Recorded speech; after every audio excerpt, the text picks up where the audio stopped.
Need to see you in the conference room.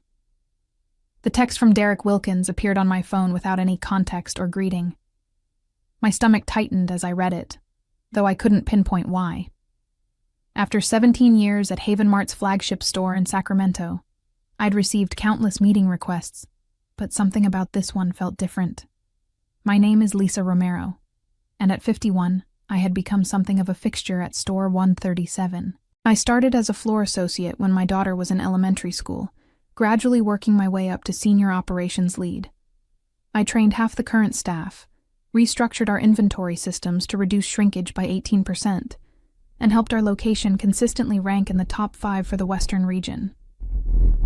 I locked my office and walked toward the conference room, nodding at Jaime in electronics, who was helping an elderly customer choose a tablet. He gave me a thumbs up. We'd implemented a new training protocol last month that had boosted his department's customer satisfaction scores. The conference room door was closed, which was unusual for our open-door culture. When I entered, Derek was standing near the window, his arms crossed. Beside him sat Patricia from Human Resources, her expression carefully neutral. A folder lay on the table between them. "Take a seat, Lisa," Derek said without looking at me. At 36, he'd been our general manager for just under 2 years, brought in as part of the company's Fresh Perspective initiative. I sat down, folding my hands in my lap. "Is everything okay?" Derek finally turned toward me, his face a mask of corporate detachment. "After reviewing our organizational structure, we've determined that your position is no longer aligned with our business needs." Patricia slid the folder toward me. "Your salary is too high for your contribution. We're letting you go." I blinked, trying to process the words. "I don't understand. My last performance review was exemplary." "The decision has been made," Derek said flatly. "Your email access has already been revoked. Patricia will walk you through the exit paperwork." The conference room suddenly felt too small, too warm. 17 years of dedication, of coming in early and staying late, of missing family dinners to handle inventory crises, reduced to a dismissive conversation that lasted less than 5 minutes. Yet, as I looked at Derek's face, not quite meeting my eyes, his fingers tapping nervously against his arm, I felt an unexpected calm settle over me. There was something he didn't know, something that transformed this moment from tragedy to irony. I simply smiled, signed the exit form Patricia pushed toward me, and said, "Thank you for the experience." Then I walked out, leaving Derek visibly relieved that I hadn't caused a scene. He had no idea what Monday would bring. 2 weeks earlier, I had received an email from Vanessa Torres, the Vice President of Regional Operations. "We'd like to discuss your future with Haven Mart," it read. I assumed it was about the inventory management system I'd developed, which had been implemented in several stores across the state. When I arrived at the corporate headquarters in San Francisco, I was surprised to find not just Vanessa, but also Jeremy Phillips, the Chief Operations Officer, waiting for me. "Lisa," Vanessa began, "we've been watching your work for some time. The efficiency initiatives you've spearheaded at store number 137 have caught our attention." Jeremy nodded. "Particularly impressive is how you've managed to train and retain staff in an industry known for high turnover. Your location has the lowest attrition rate in the entire Western Division. I'd never thought of my work as particularly remarkable. I simply did what seemed logical: treat people with respect, identify inefficiencies, and implement practical solutions. We're restructuring our regional leadership," Vanessa continued, "and we need someone who understands both the operational and human elements of our business. Someone who can transform our other locations the way you've helped transform store number 137.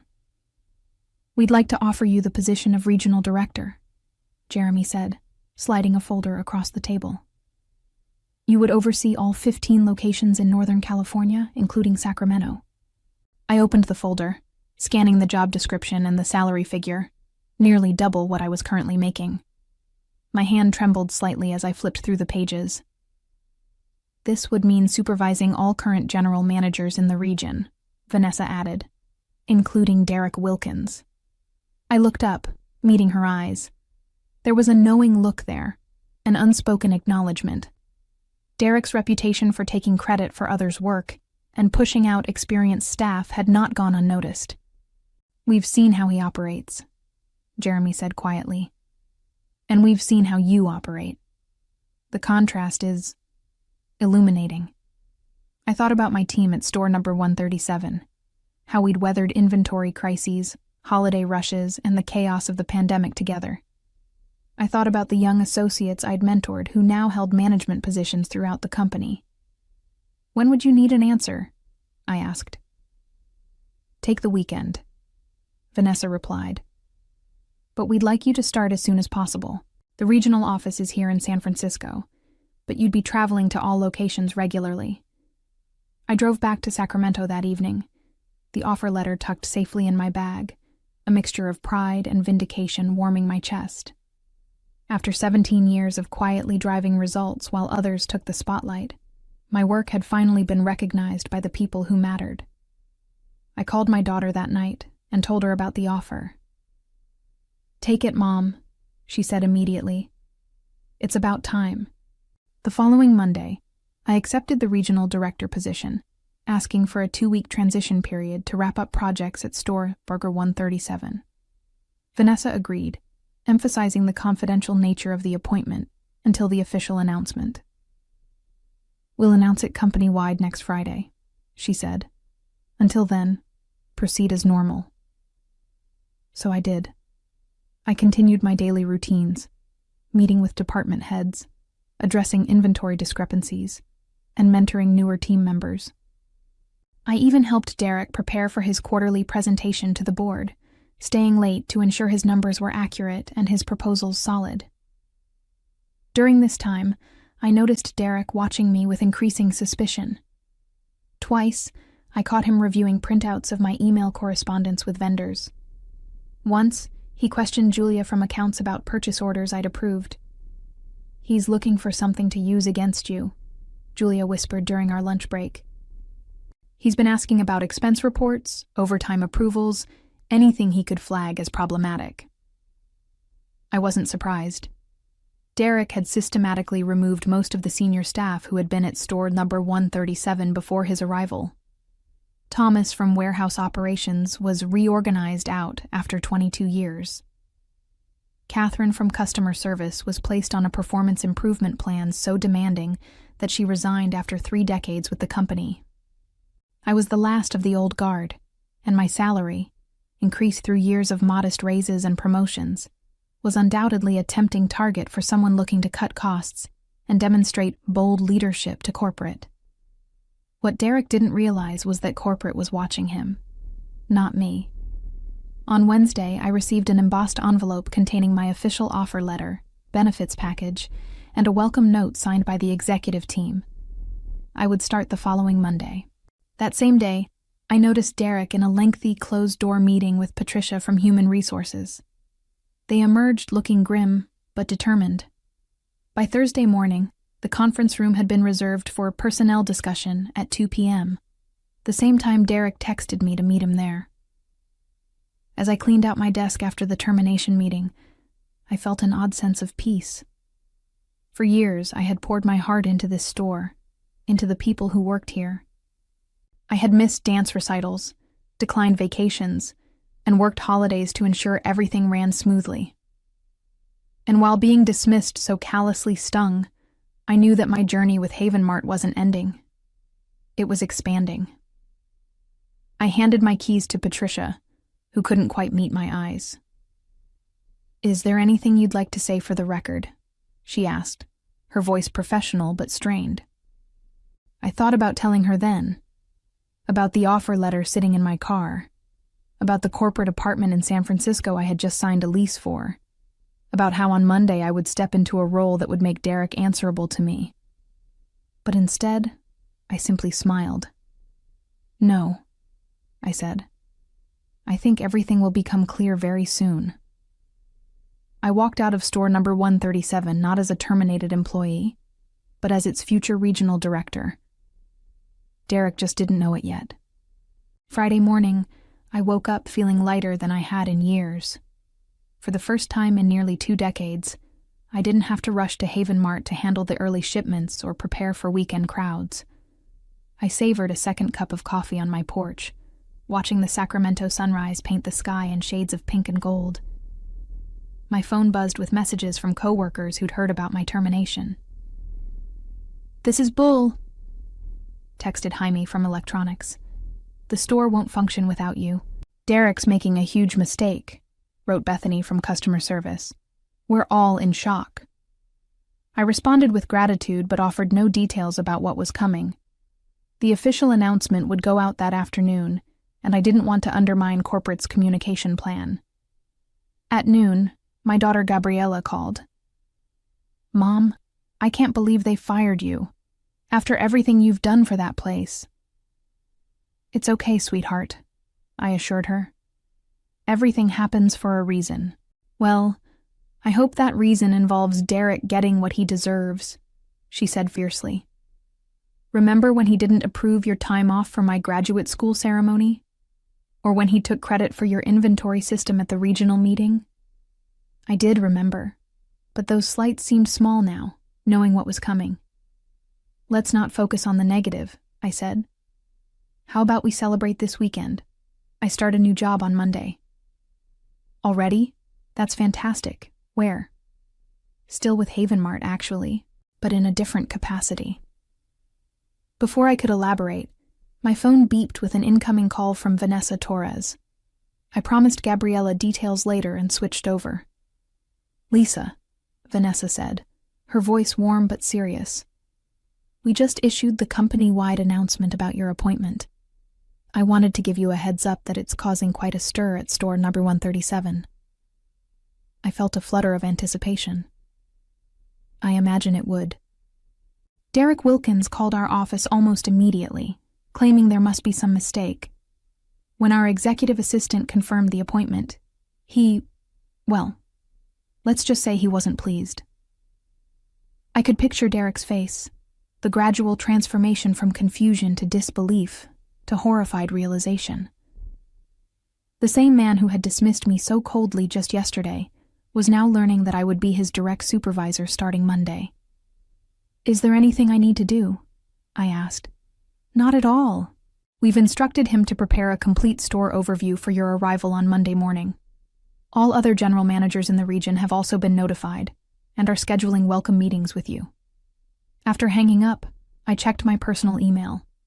Sure enough, there was a message from corporate communications with the subject line: "Leadership announcement. Lisa Romero appointed Regional Director, Northern California." Attached was the official release that had gone out to all employees. "Haven Mart is pleased to announce the appointment of Lisa Romero as Regional Director for Northern California, effective Monday. Lisa brings 17 years of exemplary service and operational expertise to this role, having most recently served as Senior Operations Lead at our flagship Sacramento location. In her new position, Lisa will oversee all 15 stores in the Northern California region, working directly with general managers to implement best practices and drive performance excellence." Within minutes, my phone exploded with messages from current and former colleagues. Most were congratulatory, but a few contained snippets of information about the chaos unfolding at store number 137. "Derek locked himself in his office after the announcement," Julia wrote. "Patricia from HR is outside looking panic-stricken." Another text from Jaime simply read, "Justice." I put my phone aside and began packing for my weekend trip to San Francisco. I had an apartment to furnish and a new wardrobe to purchase before Monday. Despite 17 years of dedicated service, I had never owned a tailored blazer or proper business attire. My work had always been hands-on, practical, often physical. That was about to change. Saturday morning, I drove to San Francisco. The corporate apartment was small but modern, located in a high-rise downtown with a view of the bay. I spent the day purchasing essentials: professional clothing, office supplies, kitchenware for the sparse apartment. At a boutique in Union Square, a stylish saleswoman named Carolyn helped me select a wardrobe befitting my new position. "Regional Director," she repeated when I told her my title. "That calls for something powerful but approachable," She assembled a collection of tailored blazers, sleek dresses, and classic separates in rich, saturated colors. As I tried on a deep burgundy blazer, Carolyn adjusted the shoulders and nodded approvingly. "This is perfect. You look like someone who makes decisions that matter." I studied my reflection, barely recognizing the confident executive staring back at me. For years, my uniform had been khaki pants and a Haven Mart polo, hair pulled back in a practical ponytail, minimal makeup that would survive 12-hour shifts. "I'll take it," I said, "and the navy and charcoal ones as well." By evening, I had transformed both the apartment and myself. I sat at the small dining table, reviewing the regional performance reports Vanessa had sent over. Store number 137, my former home, was profitable but showing concerning trends: increasing employee turnover, declining customer satisfaction scores, and shrinkage numbers that had begun to creep up after years of steady decline. These were clear indicators of Derek's leadership style: pressure without support, expectations without resources, demands without recognition. My phone rang, a Sacramento number I didn't recognize. "Lisa Romero," I answered. "Lisa, it's Patricia Jenkins from Human Resources at Store 137. Her voice was strained, professional composure barely masking panic. "Hello, Patricia. What can I do for you?" I kept my tone neutral, remembering her sitting silently beside Derek as he terminated my employment. I wanted to apologize for Thursday's meeting. I had no idea about your promotion. None of us did." "I understand. You were doing your job." "Yes, but..." She paused. "If I had known that I was about to become regional director, would that have changed how the termination was handled?" The question wasn't accusatory, merely pragmatic. Her silence was answer enough. "Monday will be a fresh start," I said finally. "I'm looking forward to working with you in my new capacity." "Of course," she replied quickly. "Derek has called an emergency leadership meeting for Sunday to prepare for your arrival. He's quite concerned about making a good impression." I smiled to myself, imagining Derek frantically attempting to rewrite the narrative of our professional relationship, coaching the team on what to say and what to hide. "There's no need for special preparation," I assured her. "I know store number 137 better than anyone. My goal isn't to catch people off guard, but to help every location succeed." After hanging up, I received a text from another unknown number. "This is Derek Wilkins. Can we meet before Monday to discuss the transition?" I considered my response carefully. Part of me wanted to ignore the message, to let him stew in anxiety until our official meeting. But that wasn't the leader I intended to be. "Good evening, Derek," I typed. "All general managers will have one-on-one meetings with me during my first week. I've reserved Monday 9 a.m. for store number 137, as noted in the calendar invitation from Regional Operations. Please prepare the quarterly performance overview, staffing assessments, and loss prevention reports. See you then." Professional, clear, direct. No trace of resentment or triumph, despite the sweet vindication coursing through me. I put my phone away and returned to the reports. Success would be my revenge. Not just personal success, but creating an environment where every employee had the opportunity to thrive, something Derek had systematically dismantled during his tenure. Monday would be about more than just seeing Derek's face when I walked in as his new boss. It would be about beginning the process of rebuilding what he had broken. Sunday evening, I received a call from Vanessa. "How are you feeling about tomorrow?" she asked. "Prepared," I answered honestly. "I've reviewed all the regional data and identified key areas for improvement at each location." "That's why we hired you," she said with approval. "But I'm more curious about how you're feeling about store number 137 specifically, about facing Derek." I considered the question. Throughout the weekend, colleagues had been feeding me information about the frantic atmosphere at the store.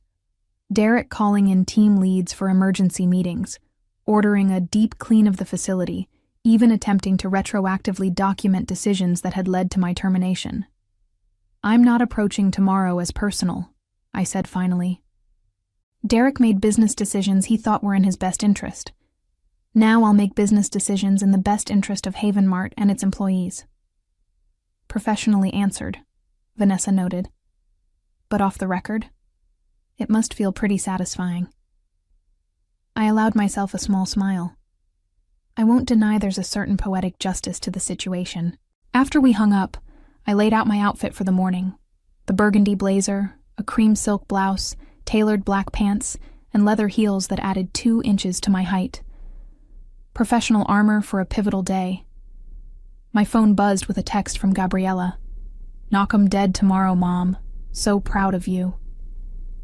I slept soundly that night, more at peace than I had been in years. Monday morning arrived with fog hanging over San Francisco Bay. I dressed carefully, applied subtle makeup, and styled my hair in a sleek bob rather than my usual practical ponytail. The woman in the mirror looked confident, authoritative, ready to lead. The drive to Sacramento took longer than expected due to traffic, but I still arrived at store number 137 10 minutes before our scheduled meeting. I parked in the visitor section rather than my old spot, gathering my leather portfolio and taking a deep breath before exiting the car. As I walked toward the entrance, I noticed several employees watching through the windows, some whispering to each other, others outright staring. Word of my arrival had clearly spread. Jaime was stationed by the door, his eyes widening as he took in my transformation. "Wow, Lisa. Ms. Romero. You look amazing." "Thank you, Jaime. How are things inside?" He grinned. Tense. Derek's been in the conference room for an hour already. Patricia's stress-eating donuts in the break room. I nodded, maintaining my professional composure despite the amusement bubbling inside me. "I'll head straight there, then." The store looked different somehow. Not physically changed, but altered by my new perspective. For 17 years, this had been my world, my responsibility. Now it was just one of 15 locations under my supervision. As I walked through the main floor, employees stopped what they were doing to watch. Some nodded respectfully. Others gave subtle thumbs-up signs or knowing smiles. I acknowledged them with professional nods, maintaining the dignified demeanor my position required. When I reached the conference room, I paused outside the door, gathering myself for what was to come.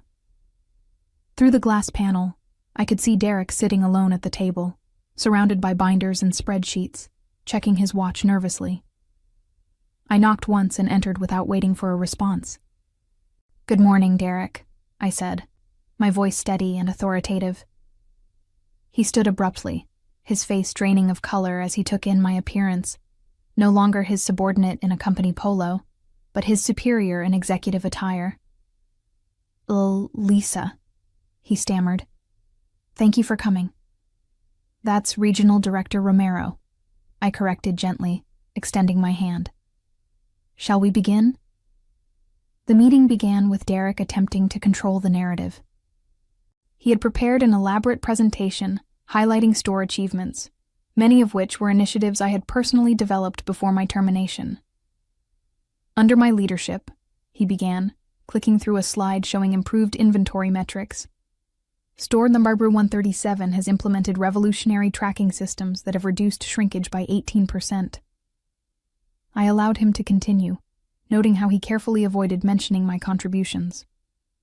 When he finished the overview, I opened my portfolio and removed a single sheet of paper.